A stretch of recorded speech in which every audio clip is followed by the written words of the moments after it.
We are back after seeing El Pozo suffer from overpopulation. Game 2 of Miramar today is going to be coming on through. I just can't wait to see what's going to happen. Like, again, I'm so shocked at what happened. El Pozo City finish. Teams, I think the teams that were inside El Pozo dealt with it really well, and then when they had to maybe go inside of the final phases, it was just got absolutely crazy. But this is the overall standings after the first 6 games. Yeah, first 6 games. Istanbul Wildcats holding on to the top spot, 49 points. But it seems like these teams are just getting closer and closer together in points.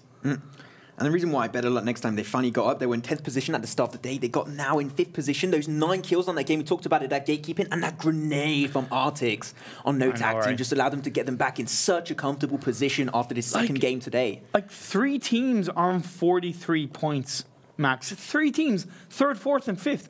And even when you look down, like, you know, they're not far off. There's nothing between even Tempest. They're now on 20 points.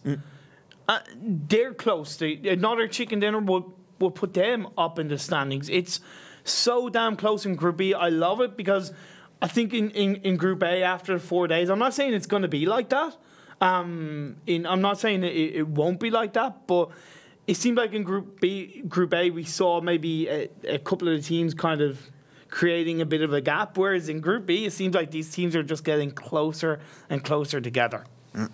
As we come on through once again, this playing a little bit less central, just going to be a little bit more towards the west side, maybe just Impala, Azahar, and also Puerto Paraíso might be a little bit far in distance. Team Unique going to be dropping for the very southern section of the map once always, no surprise right there. And Red Foxes, they're like, oh, El Pozo will go back there again. They had a pretty good performance last time. Maybe another circle on El Pozo. Don't think that's going to really happen, but you never know. You never know. We had like, indeed. 6 circles towards the line on the angle on the west side of military base. That can happen again here. It can definitely happen again. Like, and as I said, like, we'd seen at one point, like, Brute Force had held onto the compound just outside the fields of El Pozo, because I really thought it was going to be a field of El Pozo finish, because we just don't see city finishes.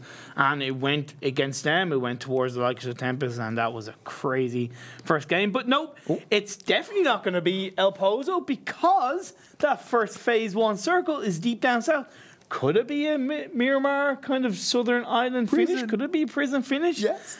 It's going to allow the likes of No Tag Team to maybe head on through there quite easily, or if not, look to gatekeep. Team Unique have some form of an easy access, as do BetterLuckNxTime. But all the teams that have landed up north in centre, they're going to have to find their way into this phase 1 circle somewhat relatively quickly and find an easy access. And just my eyes are shining with passion of a prison finish. I just love to see that happen. But yeah, huge potential. Dropping for actually a different location this time around. Go very high up north. They're going to have one rotation, a few teams to make it up on through. They should be just fine. Like they do have an easy access, because they have that main road that goes straight down outside El Pozo into the circle on the west hand side. So once they get a couple of vehicles, it's going to be easy peasy lemon squeezy. It's even the same with Red Foxes as well. And I know Brute Force are already in the circle, but they could even do the same thing if they want to go more southerly. They are by the side of the road. Team Unique last game, they did drop a little bit closer to prison, so this time they might have to rotate, try and get there. Grag did split pretty far away, but Team Unique just dictating the entirety of that rotation from ELGIGANTEN in the game, the first Miramar game we had earlier. So let's hope they can kind of replicate that amount of success on this second game of Miramar today. Red Foxes once again in El Pozo, not suffering from overpopulation this time, and they're just going to have all that juicy loot for themselves in the early stage. And it's a similar rotation to Huge Potential, as you mentioned, that main road on the western side, very close to the side of the map. Really easy location and like rotation to get in a safe spot in the next circle. I'm just kind of happy it's a little bit of a calmer start to this game in Miramar, because it seemed like that last game, as we kind of saw, there was even some early game shots being fired by a couple of these teams because of how the circle was, and there was so much of a high ground in the first couple of phases. Then it shifted towards El Pozo. That it seemed like it was just kind of non-stop. It felt like a Sanhok game, only longer because it's Miramar.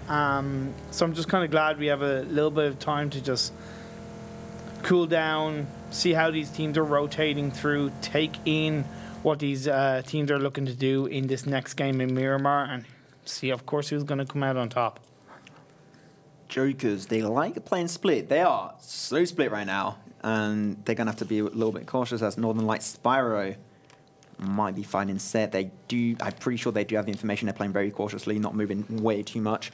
And one team on the map, actually, if you do once again want to check out Wall, be careful though. Tempest with Northern Lights. Wookie Bookie will be taken out of the picture instantly. First member taken out for this third game today. But Deep, be careful though.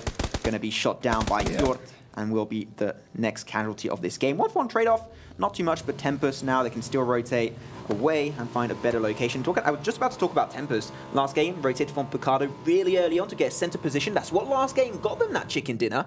And they're going for it again. If it ain't broke, don't fix it. Well, yeah, but they've now got to be careful because they're a one-man down. So as a three-man team, it's always a little bit harder to hold on to compound in the center circle.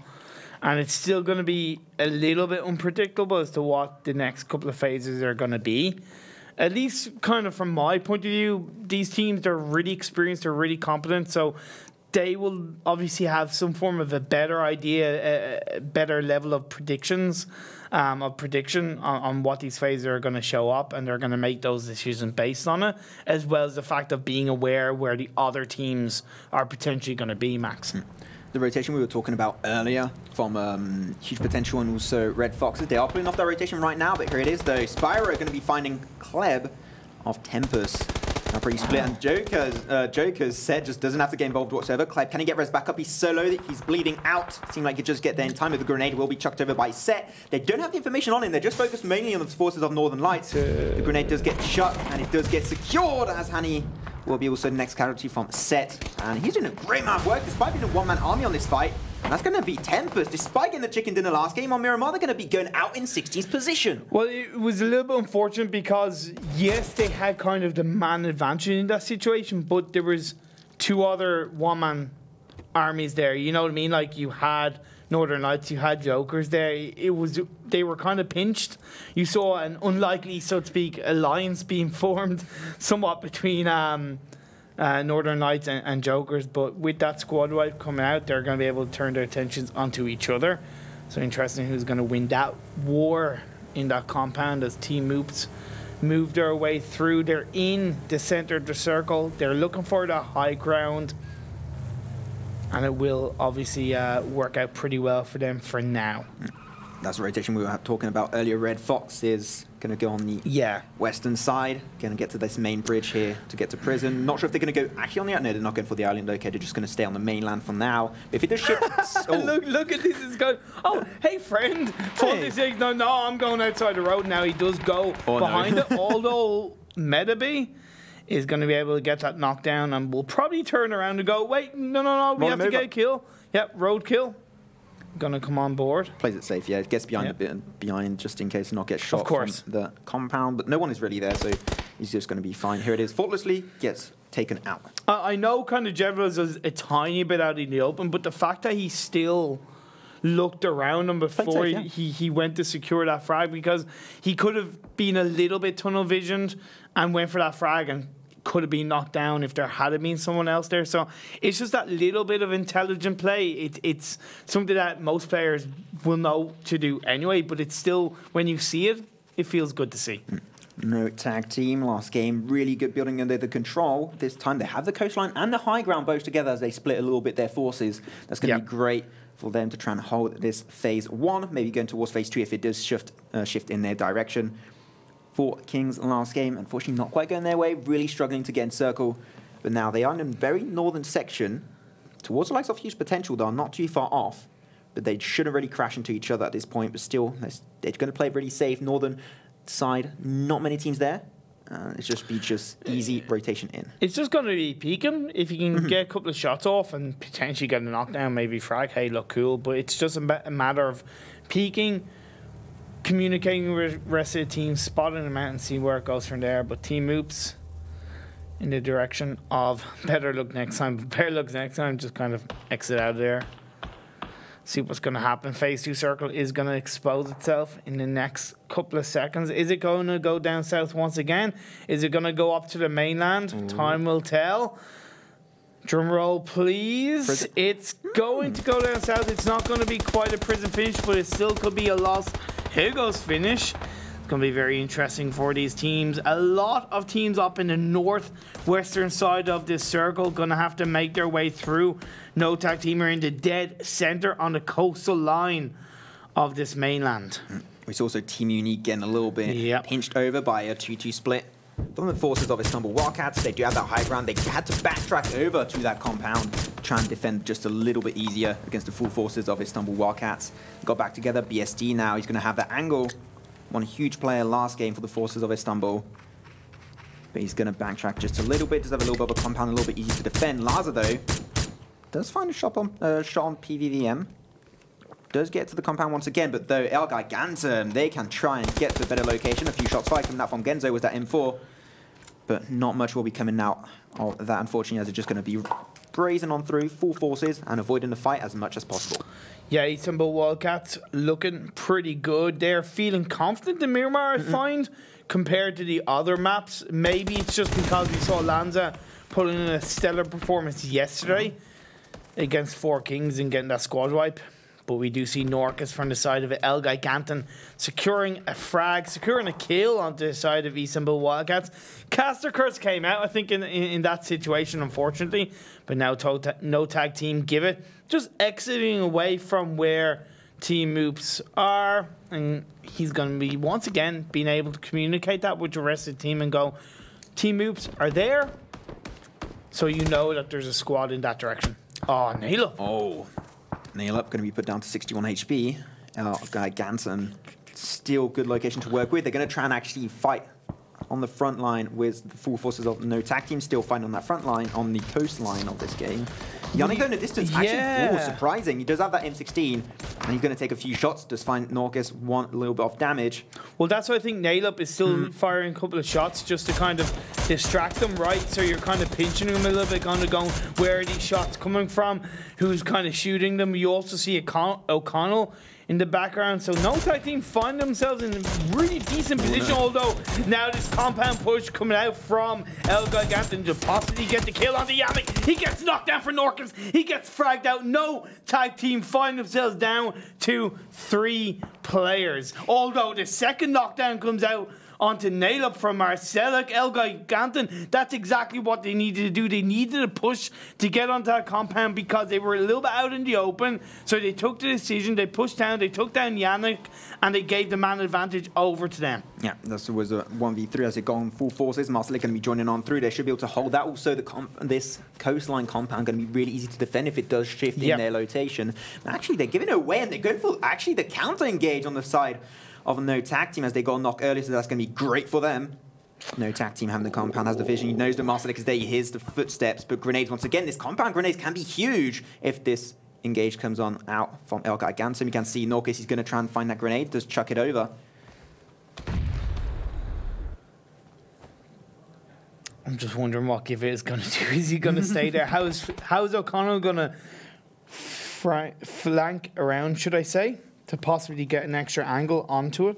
As we do see this phase 3 circle shift has kind of gone more inland as PG-18 did occupy Las Higos, but I think they'll look to get back into the mainland because it's most likely not going to be an island finish. But this is the fight between ELGIGANTEN and Givit. Givit has been somewhat compound breached. 2v1 situation. KnorkiS was taken down to 40 health, but the knockdown came out successfully, followed by the frag on the Givit. No tag team down to 2 players, Nail-Up and O'Connell. ELGIGANTEN still to a 4-man full squad. 2 members remaining of no tag team. Nail-Up is just going to go for it. O'Connell might try and get on that back if he can, but it seemed like he will just go for a run for it. Nail-Up is not waiting, unfortunately. Oh, boy. Yeah, and he's just going to stay prone down, trying to avoid giving the location. Maybe ELGIGANTEN are going to forget about him and try and work on through a little bit.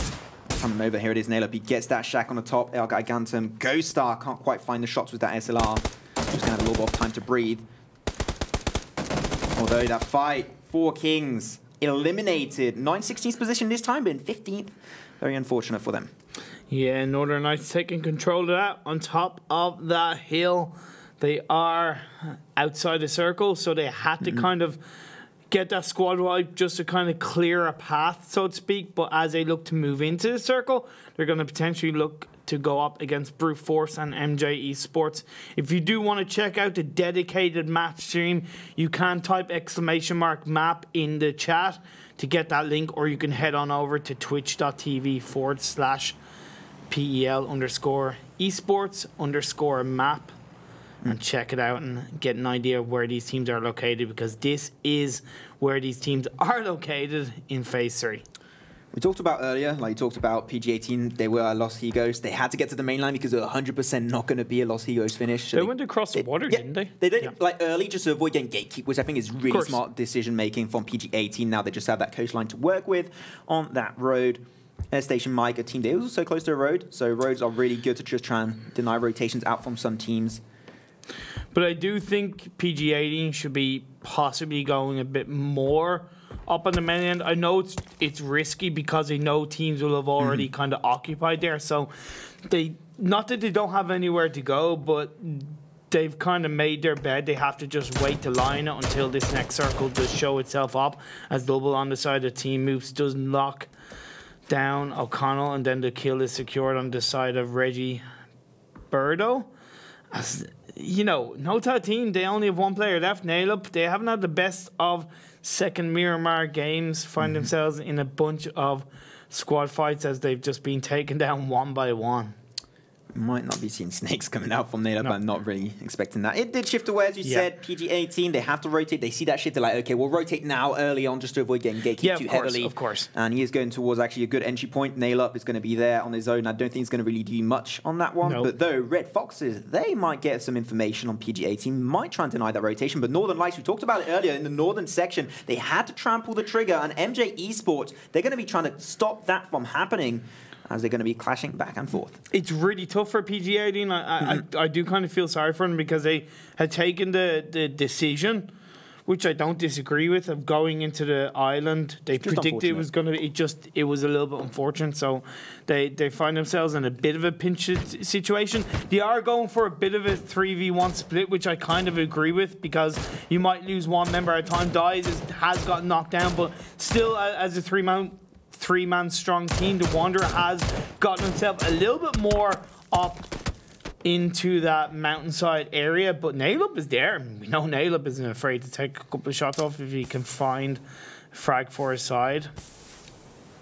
There you go, that smoke coming out from Red Foxes, going to try and get that res, should be just fine. That fight's still ongoing that we talked about earlier, MJ-Esports and Northern Lights. The high ground does go over to MJ. Grenades chucked from the side of MJ. Just going to try and roll them down to some members of Northern Lights, trying to find a little bit of chip damage to try and actually overcommit to that one. We still, their fight will be going on through. Junnu is actually pretty far away from that fight, but he does have actually really good high ground and long distance angle. So if he has an M16, an M16 or an SLR or a Mini, that's going to be a really good point of pressure applied from Junnu. He's got to try and keep him in mind, as Perfectix going to go for a grenade move himself. Get him a little bit far away, I do believe. Yeah, like Team Moops and Airstation Mike, as well as the Istanbul Wildcats, they all hold very strong positions. Team Moops have gone for a bit of a 2-2 split, well, 2-1-1, with Hawkeye still in that compound, but they have the high ground, so they're overlooking the likes of PG-18, looking to move in, as well as Red Foxes, even huge potential on the edge of the circle. These teams are getting closer and closer. PG-18 dies, who did get revived, has been able to secure a frag onto the side of Artix from BetterLuckNxTime. His no-tag team had been eliminated. KnorkiS securing that with a grenade, as another kill point goes over to the side of ELGIGANTEN, should I say. Very unfortunate for the side of no tag team. Here it is, though. ELGIGANTEN and MOOPHEUS, they're going to be clashing back and forth. the high ground for MOORPHEUS actually getting a little bit denied as they have 2 knocks on their side. A little bit scary for them, but it seemed like unfortunately they did slow down the engagement from ELGIGANTEN, so they can't overcommit to that one. They can't get to the safety of the side of that compound, so that's going to be going to slow down a little bit. PG, oh my god, DA is going to be instantly taken out of the picture by fate. On his left there, Recurrent is going to be there, going to try and find a few shots, and here it is. Better luck next time. Out in 30th position, 12 team remaining. But he did secure a point for his team. That's better than a kick in the face, as I do like to say. He was always going to find himself a little bit pinched, so now we're down to 12 teams, 40 players after live. Metabee secured a knockdown onto Wanderer from PG18, and the kill point is going to be secured all the while. EHOT on the side of huge potential, securing a knockdown onto one member of Brute Force, who are on the edge of the circle. What is this phase 4 going to do? Is it going to go up north? It's going to go actually more central, but actually a little bit more up north than it is down south, so to speak, as Northern Lights and MJ-Esports going up against each other. Perfectix was knocked down. Do they have the grenade? No, they don't quite. All the while, Juno has been put down to 10 health. No, he got knocked down. It's a bit of a 3-man party coming out between Brute Force, MJ-Esports, and Northern Lights. The Spire is on top of the hill, taking a couple of shots, gets knocked down from Stratus. Great play coming out from Stratus on the side of MJ-Esports. Didn't quite find the flush. Oh, it is a little bit late, unfortunately. Okay, Bro to try and get that res. But now Stratos is going to backtrack, get back to the safety of his team. Is going to be fine. We're still leaving Northern Lights with 2 members. Perfectix, which is going to be one of your MVPs of this team. You want to keep in up your sleeve for as long as you can with OK Bro. Stratos though, Ojala, not going to get rezzed up. I'm pretty surprised if that doesn't happen. Yeah, information spray coming through. That before, nicely done. But Stratos actually not taking too much damage from that, but he knows exactly where he is. Got the valley, can just chuck a grenade. It's going to roll over to his feet. That might be the end of Stratos. Here it is, perfectly done from OK Bro. MJ-Esports, 3-man party. That's what shut them down. Not only is that good for getting kills and getting that squad right, but in getting that squad right, that's going to give the final 2 members of Northern Lights a bit more space, a bit more freedom to get into the edge of the circle. As we see ToWzErA and ELGIGANTEN Gaming coming out together as ToWzErA get eliminated in 11th place. ELGIGANTEN, they've been in fight after fight of this game so far, still going strong at the 3-man team. KnorkiS is going to be able to get revived. They took down No Tag Team. They've now taken down the side of ToWzErA, and they have the compound inside the circle on the high ground. Great play coming out from ELGIGANTEN Gaming in the second Miramar game of the day, as the skill feed is starting to pop off. Yeah, set. Just no HP remaining as the last member gets flushed out. Joker's in 10th position. Smoking on through from EHOT to try and get that res. Should be just fine. Red Foxes did lose 3-0 in the process. Still going to have Metabee actually pretty far back. I don't think PG18 or Huge Potential actually got that information. And he could try and once again 3-man party might happen if he does try and wait for the fight to break out. A res on top of Zoltas will be coming out from EHOT. And Nemrith's going to try and find that peak, but it is a 2v4. And this might get scary for the likes of PG18, as now it is a 1v4, as Nemrith is going to be the last member standing.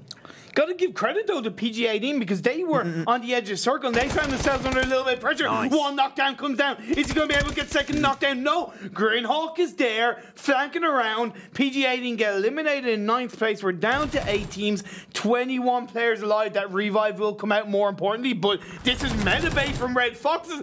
Here comes the surprise attack coming out from Red Foxes, but the grenade comes out from EHOT and takes Red Foxes down. In 8th place finish overall. Again, you got to give credit to Huge Potential. They've kept themselves going.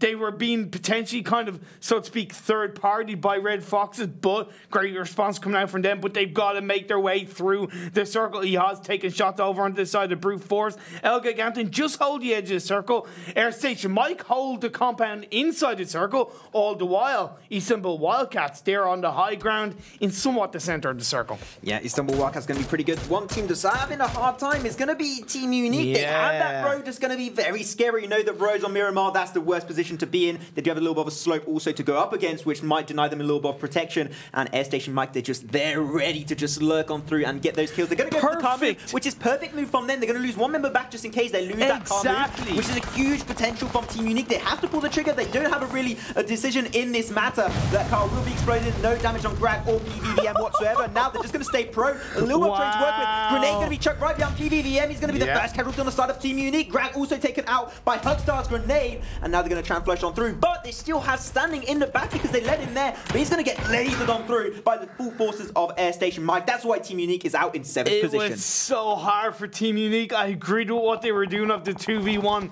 2-1 split, but there was really nothing much they could do because it was just like a magnet to a fridge. The second they saw themselves out in the open, bullets flew out from the likes of Airstation Mike and the teams around them, but this is AmerouuS from Brute Force trying to keep himself going strong, looking for the shots off towards the direction of Grinhawk as he did get knocked down.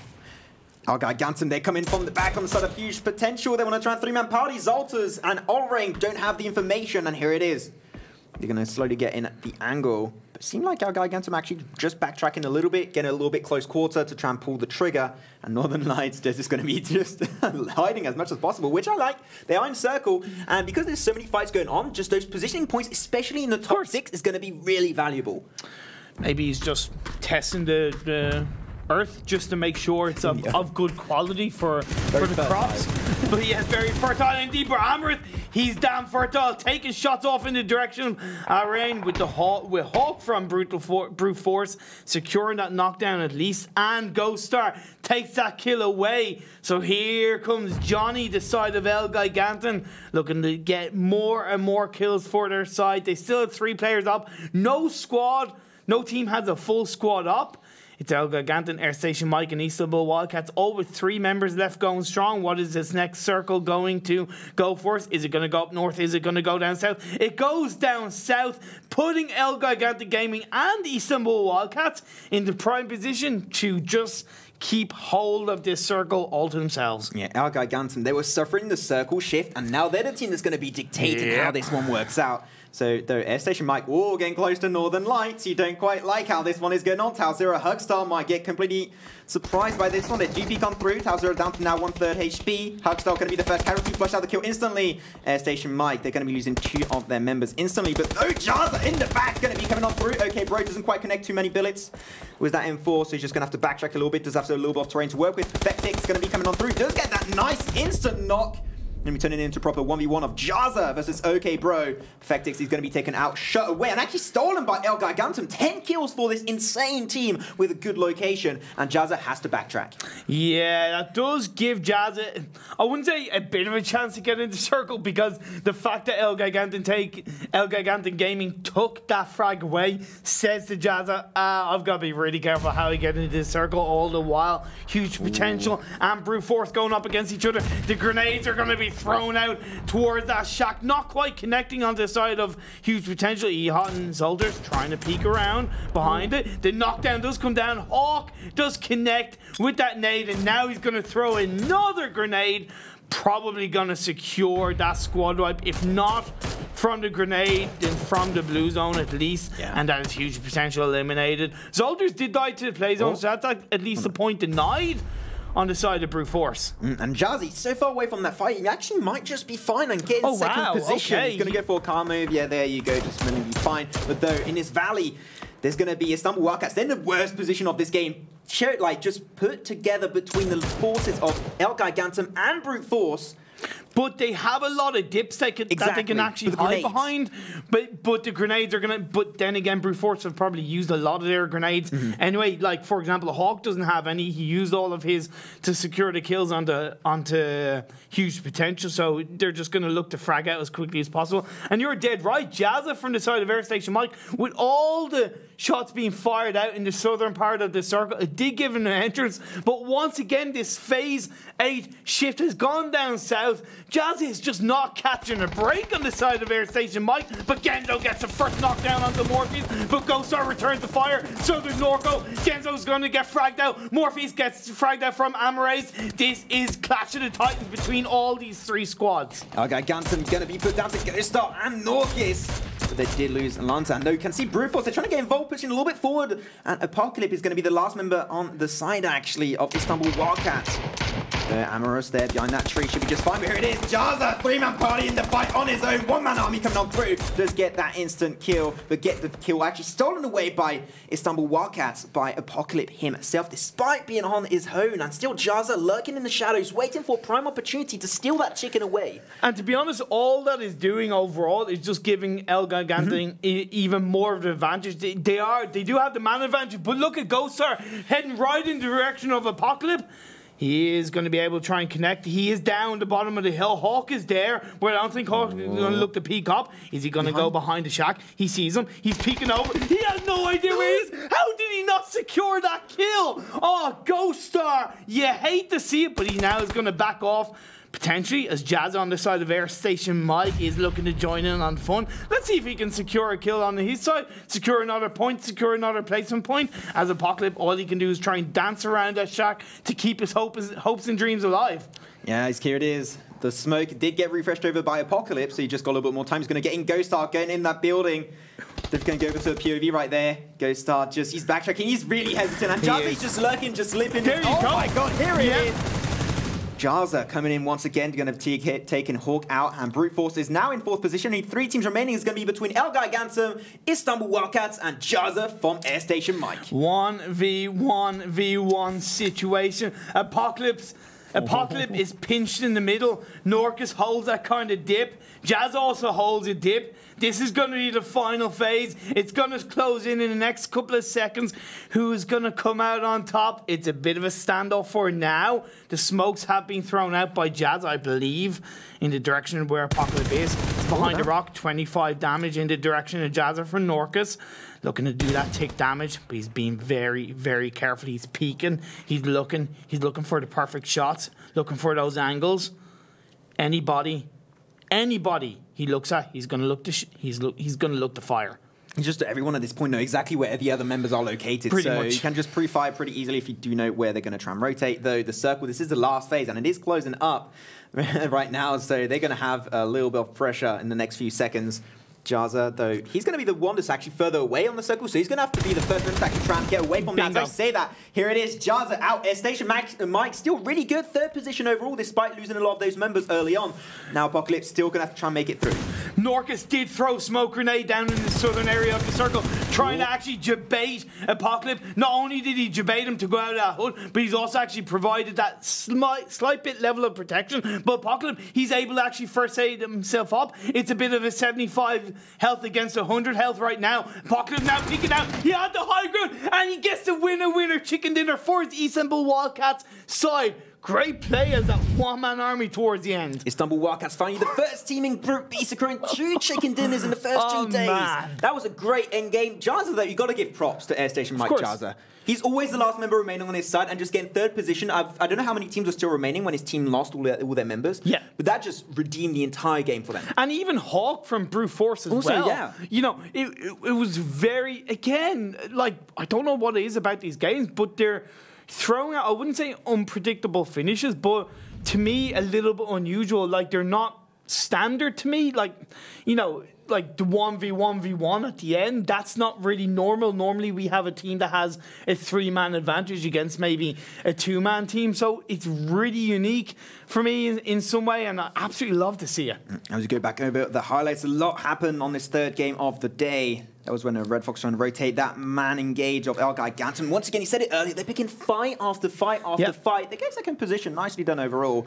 Northern Lights, that was a team that was suffering a lot from those rotation. That was when ELGIGANTEN, they finally decided to engage on that fight on no tag team that got taken out really early on in that game. And Northern Lights still, they were trying to make it through. Red Fox is on that plateau on the top of the mountain. They were trying to shut down mainly the forces of PG-18 to make it through. And PG-18, though, despite that rotation being one of the most complicated of this 3rd game today, they made a pretty good splash on this first experience. I just love these games today. I'm so happy, and I hope it's been exciting for you guys at home as MJ-Esports did get taken out. Airstation Mike ToWzErA didn't get that knockdown. Team Unique, I do feel sorry for them again. That circle shift went totally against them. They had to try and go downhill.